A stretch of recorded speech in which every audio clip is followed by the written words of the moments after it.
Assalamualaikum warahmatullahi wabarakatuh. Alhamdulillah wassalatu wassalamu ala Rasulillah wa ala alihi wa sahbihi wa man wala, amma ba'd. Sidang jemaah kaum muslimin muslimat rahimani wa rahimakumullah. Alhamdulillah, sekali lagi pada pagi ini Allah memberikan kita ruang dan peluang untuk kita menambahkan pengetahuan kita berkenaan dengan ayat suratul Al-Kahfi.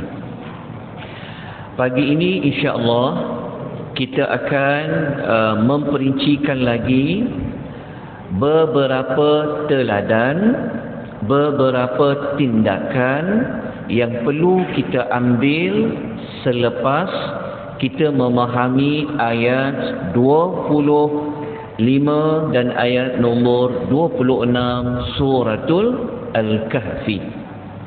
Kenapa kita perlu mengambil teladan? Kenapa kita perlu mengambil tindakan? Kerana Al-Quran diturunkan adalah sebagai pertunjuk huda. Maka teladan inilah yang akan membantu kita, membimbing hidup kita apa yang perlu kita lakukan agar ia selari dengan kehendak Allah dan kehendak Rasul. Pada hari semalam kita telah menyebutkan bahawa salah satu teladan tindakan yang boleh kita ambil daripada kisah Ashabul Kahfi adalah kita perlu meyakini, menerima kerasulan Nabi Muhammad sallallahu alaihi wasallam. Kenapa kita nak bincangkan tentang Rasul? Kerana salah satu bukti yang menunjukkan bahawa Nabi Muhammad sallallahu alaihi wasallam itu adalah Rasul adalah dengan Nabi mengetahui cerita-cerita yang berlaku sebelum zaman Nabi sallallahu alaihi wasallam. Yang tahu cerita-cerita yang terdahulu sudah pastilah Allah Subhanahu wa taala. Oleh kerana Nabi ini adalah utusan Allah, Nabi ini diberikan wahyu oleh Allah, maka kita perlu mengambil beberapa tindakan terhadap Rasul sallallahu alaihi wasallam. Yang pertama, kita sebut semalam bahawa tindakan pertama kalau kita dah tahu memang Nabi Muhammad sallallahu alaihi wasallam ini Rasul, yang pertama kita kena tasdiquhu fima akhbar. Kita kena membenarkan apa sahaja yang disampaikan oleh baginda Rasulullah sallallahu alaihi wasallam.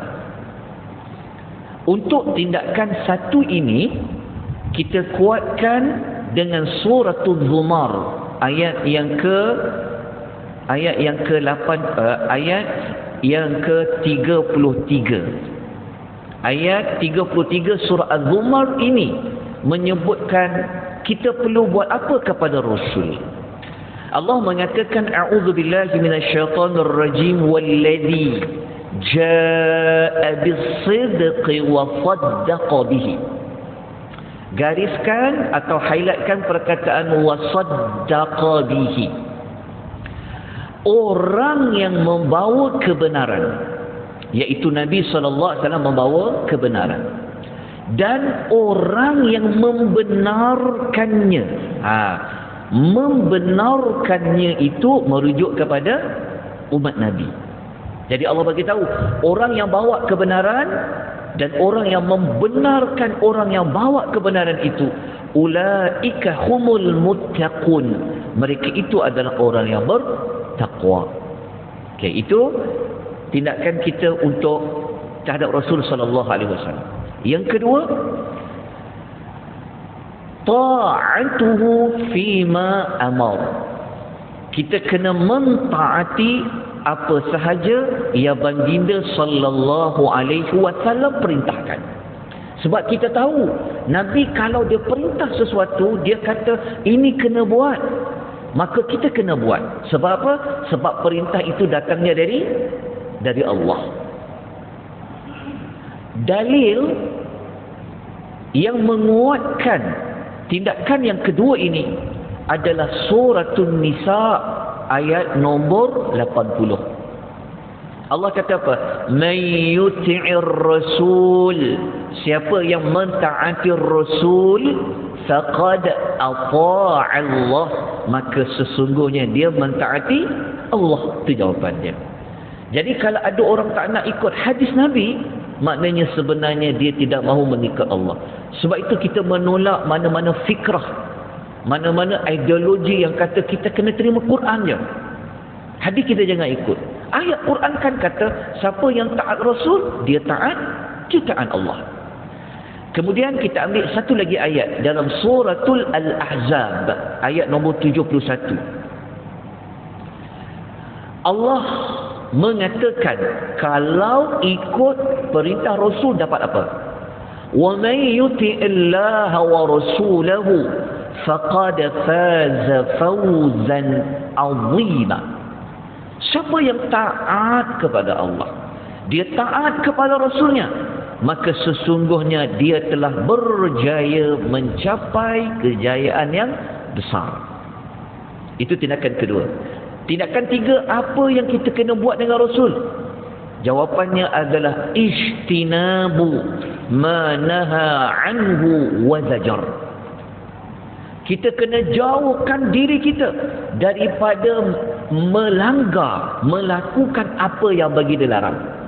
Kalau yang ketiga ni, kalau Nabi kata don't, Nabi kata jangan buat, Nabi kata tinggalkan, maka sebagai umat kita kena tinggalkan. Perkara yang ketiga ini dijelaskan dalam surah Al-Hasyr ayat nombor 7. Allah kata apa? وَمَا آتَاكُمُ الرَّسُولُ فَخُذُوهُ وَمَا نَهَاكُمْ عَنْهُ فَانْتَهُوا. Allah kata apa? Apa jua yang diberikan oleh Rasulullah kepada kamu, ambil. Kalau zaman dulu dikaitkan dengan kalau harta rampasan perang, Rasul bagi banyak mana, ambil. Lepas tu Allah kata, apa jua yang Rasul larang kamu buat, Quran kata apa? Ikut larangan tu, kata Allah. Ikut larangan tu, kata Allah Subhanahu wa ta'ala. Tindakan yang keempat yang kita kena buat dengan Rasul sallallahu alaihi wasallam adalah alla yu'badallahu illa bima syara'a. Kita tidak boleh buat mana-mana ibadah kepada Allah melainkan dengan cara yang telah disyariatkan oleh Allah melalui Rasul. Maknanya kita tak boleh buat ibadat suka-suka reka, tak boleh. Kita mesti kena tengok Rasul ajar macam mana, Rasul buat macam mana. Itulah tindakan yang keempat. Maknanya tindakan keempat ni maknanya ikut Rasul buat. Okey, dalil yang menguatkan tindakan empat ni kita rujuk surah Ali Imran ayat nombor 31. Pada huruf yang saya gariskan, yang ayat yang warna merah tu, qul in kuntum tuhibbunallaha fattabi'uni. Perkataan fattabi'uni, Allah kata Muhammad, engkau kena sampaikan kepada umat engkau, cakap pada mereka, kalau mereka ini benar-benar cinta Allah, maka ikut aku. Apa makna ikut aku? Maknanya kalau kita cinta Allah, kita kena ikut Nabi sallallahu alaihi wasallam. Ayat ni. Tapi ayat ni tuan-tuan, kadang-kadang orang Melayu disilap guna. Dia guna ayat pengasih. Dia baca ayat ni, kul in kuntum tuhibbun. Sebenarnya tak benar sama sekali. Ayat ini adalah dalil yang kata ikut Rasul, ikut Rasul. Saya nukilkan hadis yang masyhur riwayat Bukhari Muslim. Nabi pesan pada kita, man ahdatha fi amrina hadha ma laysa minhu fahuwa raddun. siapa-siapa yang mengada-adakan perkara yang baru dalam urusan agama, maka ia bukan berasal dari agama, maka amalan itu akan tertolak. Hati-hati. Nak buat urusan agama ni, jangan hanya melihat kepada orang tu buat, orang dulu buat. Dalam agama tengok dulu, Rasul buat tak? Ada petunjuk tak? Supaya apa? Supaya kita tidak buat sesuatu yang baru dalam agama. Kita baca lagi ayat akhir sekali untuk mengukuhkan bahawasanya siapa yang dia mengabaikan Rasul, dalam Quran kata suatu hari nanti dia akan gigit jari dia. Di hari akhirat dia menyesal sangat. Kenapa dia menyesal? Kita tengok suratul Furqan ayat nombor 27. Wa yawma ya'uddu adh-dhalimuna 'ala yadayhi. Allah kata ingat ketika mana orang yang zalim menggigit kedua-dua tangannya. Maksudnya apa? Dia menyesal sangat. Dia kata apa? Yaqulu, mereka mengatakan, ya laitani attakhadhtu ma'ar rasuli sabila. Dia kata apa? Alangkah baiknya kalau dulu aku dekat dunia ikut ambil jalan yang benar bersama dengan Rasul. Jadi moga-moga kita semua mendapat syafaat Rasulullah sallallahu alaihi wasallam. Tindakan yang berikutnya, apa yang kita boleh ambil daripada ayat nombor 26? Kita belajar ayat 26, Allah kata apa? Tak ada mana-mana makhluk langit, makhluk bumi yang sama-sama menguruskan alam ni, tak ada. Menunjukkan kepada kita, kalau kita nak minta tolong Allah, minta bantuan dari Allah, perlindungan kebaikan, tak perlu guna wakil. Faham tak? Tak perlu guna orang tengah. Kita terus minta kepada Allah Subhanahu wa ta'ala. Ini dikaitkan, kalau kita baca awal-awal ayat dulu, ada orang mengatakan Allah itu ada anak. So kita tak perlu nak melalui, kalau kita nak minta ampun dosa, macam ada agama lain dia minta ampun dosa melalui siapa? Melalui padri contoh. Kita nak minta ampun dosa terus minta kepada Allah. Allah tak ada wakil yang kata tolong ampunkan dosa dia, saya wakilkan. Tolong, tak ada. Sebab itulah ayat nombor 26 yang kita belajar. Yang berikutnya adalah kalau kita nak melaksanakan mana-mana hukum di dalam hidup kita, maka kita kena ikut hukum yang Allah tetapkan. Okey, yang nombor 4 ni macam mana boleh dapat nombor 4 yang seperti ayat ini? Kalau kita baca ayat nombor 26, ingat tak ayat nombor 26? Allah kata apa? Wala yusyrik fi hukmihi ahada. Allah tidak menjadikan siapa pun masuk campur dalam hukumannya. Oleh itu, dalam melaksanakan hukum hakam syariat, ambil hukum yang Allah tetapkan. Kalau Allah kata riba tak boleh, kena tinggalkan riba. Allah kata judi tak boleh, tinggalkan. Kalau Allah kata hukum orang yang buat satu jenayah begini dan begini, kita kena tunaikan. Kalau Allah kata qisas kena jalankan, jalan. Sebab apa? Sebab itu hukuman dari Allah Subhanahu wa ta'ala. Kita masuk ayat nombor 27. Alhamdulillah, kita dah masuk kepada cerita yang baru, ayat yang tiada lagi kaitan dengan Ashabul Kahfi, tapi secara langsung dia ada kaitan, tapi dia masuk kepada cerita tentang Rasul sallallahu alaihi wasallam. Kita baca ayatnya dahulu. Ayat 27 ni, kalau siapa yang merujuk dalam nota yang bercetak, dia berada pada muka surat 183. Siapa yang melihat dalam bentuk soft copy PDF, ini adalah slide nombor 365. Alhamdulillah, kita dah lebih kurang separuh daripada nota yang saya bagikan. Kita sasarkan insya-Allah penghujung bulan 9 kita akan tamat. Kita baca ayatnya. A'udzubillahi minasyaitonirrajim. وَاتْلُ مَا أُوحِيَ إِلَيْكَ مِنْ كِتَابِ رَبِّكَ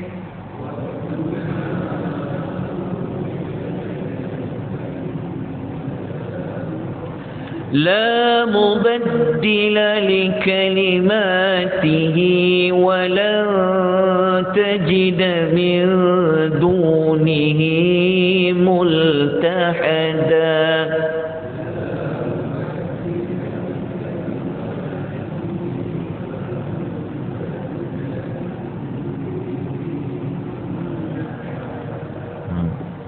Okay, ayat nombor 27 ini kalau baca terjemahan, tuan-tuan akan menemui ada 3 perkara. Perkara pertama adalah tentang tilawah. Jumpa tak perkataan watlu? Watlu tu maknanya tilawah. Allah kata pertama, kata Allah, dan tilawahkanlah apa yang diwahyukan kepadamu daripada kitab Rabbmu. Itu nombor 1. Nombor 2, Allah pesan kepada Nabi, la mubaddila li kalimati. Tak ada siapa pun yang dapat mengubah kalimah-kalimahnya. Nombor 3, Allah kata, walan tajida min dunihi multahada. Dan engkau sama sekali tidak akan dapat mencari tempat perlindungan selain daripada Allah. So ada 3 perkara ni ada kaitan. Jadi kita pergi yang pertama dulu, iaitu tilawah. Okey, dalam ayat tu ibu-ibu, tuan-tuan dan puan-puan akan jumpa perkataan watlu. Watlu tu kita selalu sebut tilawah kan. Malaysia ada satu, tak tahu buat tilawatul Quran. Baik, pagi ni kita tengok apa makna tilawah. Kita terjemahkan dia dan bacalah. Okey, sebenar-benarnya tilawah bukan hanya membaca, tetapi adalah pada mengamalkan apa yang dibaca. Tilawah bukan sekadar kita membaca dengan lagu, tetapi tilawah adalah mengamalkan apa yang dibaca. Okey, saya nukilkan ulasan Syekh Abdul Rahman kita panggil As-Sa'di. Okey, Syekh As-Sa'di dalam tafsir dia mengatakan, perkataan tilawah artinya apa? Mengikuti. Jangan kecilkan makna tilawah baca, tetapi ikut. Okey, makna dia apa? Ikutilah apa yang Allah telah wahyukan kepadamu. Macam mana nak ikut, kata Syekh Sa'di? Ketahui dan faham maknanya. Ikut macam mana? Membenarkan berita-berita dalamnya dan mentaati perintah dan larangannya. Itulah makna tilawah. Okey, jelas tuan-tuan? Okey.